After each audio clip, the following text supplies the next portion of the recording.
Now, Noxolo, you took this to the streets in Cape Town, and it wasn't all bad news, actually. Not at all. It was quite surprising. So maybe let's have a look and see what people had to say when we spoke about I mean, it's not fair on the owners of the shop.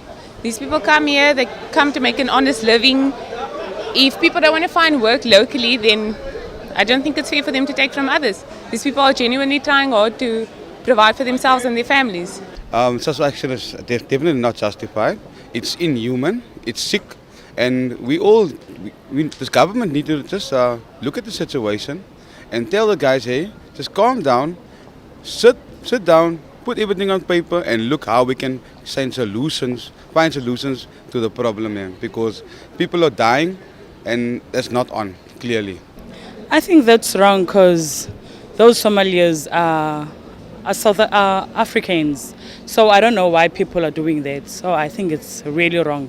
I actually don't like it. Recent spike, obviously it's quite detrimental. I don't see that it should be a problem nowadays, but I think due to the economy it has become quite a problem, fighting over jobs and all.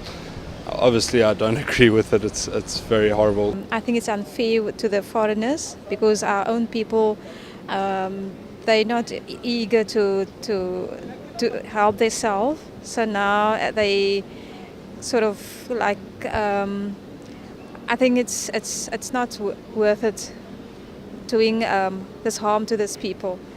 The government, you give opportunity to the black, why they can't go and find the way to make their own jobs and to survive, then loot, because when they are looting and after that they will be hungry and they're not going to be the shops where they're going to shop again. That is the major things. Government, we're not going to put the whole emphasis on the government because essentially we still need to do things ourselves. Government needs to try and find a platform or a base so that there's a way to try and accommodate both sides so that we can all cohabit properly. So, good news from the streets of Cape Town. People aren't as awful as we thought they were reading some of those tweets. But what do we do then, James, as South African citizens who feel strongly that there is a place for foreign nationals in this country? Do we lobby government? Do we give our help or financial help or volunteer our time to organizations? What can be done?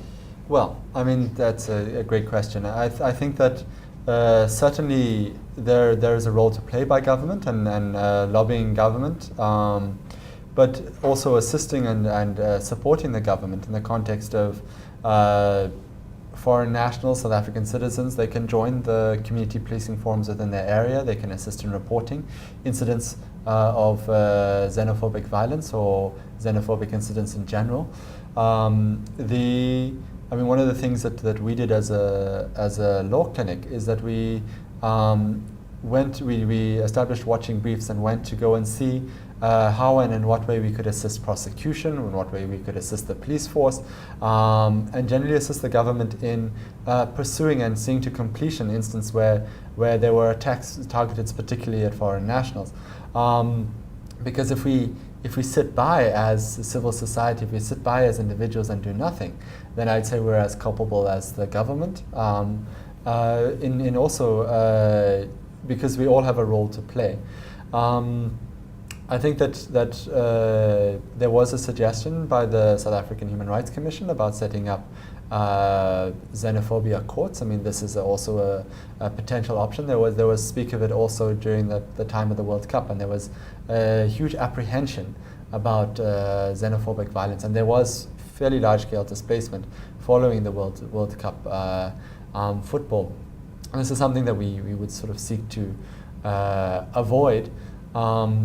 And so, I mean, the key would really be to look into ways and strategies of alleviating or reducing xenophobic incidents. Another way would be, as I mentioned a moment ago, educating the populace about the benefits of having a foreign population within the country, and how we can work together, and how it makes a lot more sense to me, and it's supported by the research, to see diversity of population as a privilege and a benefit, and see the nation rise up to the heights it did in 2010 when we had the World Cup football here, rather than looking to point a finger of blame and attacking foreign population.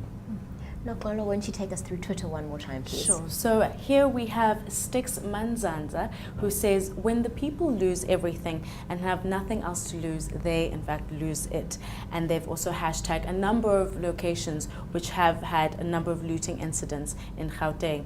Then we also have Maynard Kuda Manyoa, who says, I revoke sympathy for black South Africans. If they believe looting is a birthright, they belong to the jungles. So a rather angry user there. Then we have Christina Makwaza, who says, xenophobia, just stop. It's just terrible to see Africans attack each other. Unite. It's the only way to prosperity.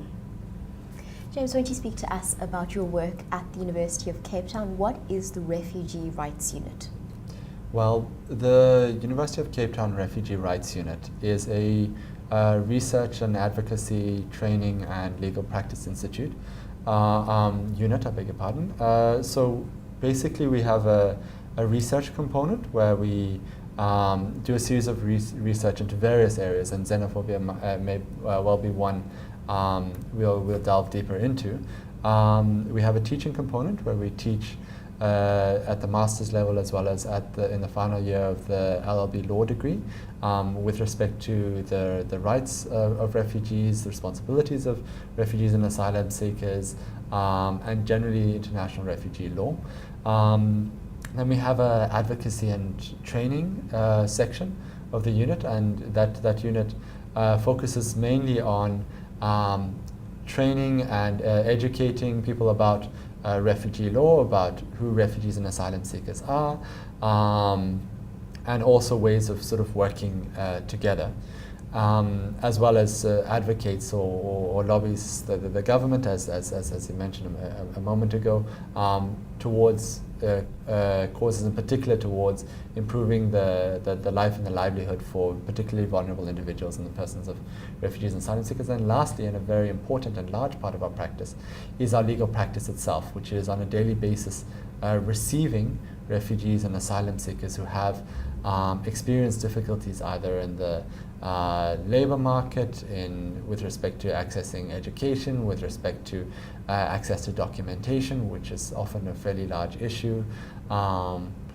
and working hand in hand with the Department of Home Affairs insofar as possible, and in some cases where we don't see eye to eye, unfortunately, then taking the litigious route. So, James, thank you so much for joining us today. Thank you very much for having me.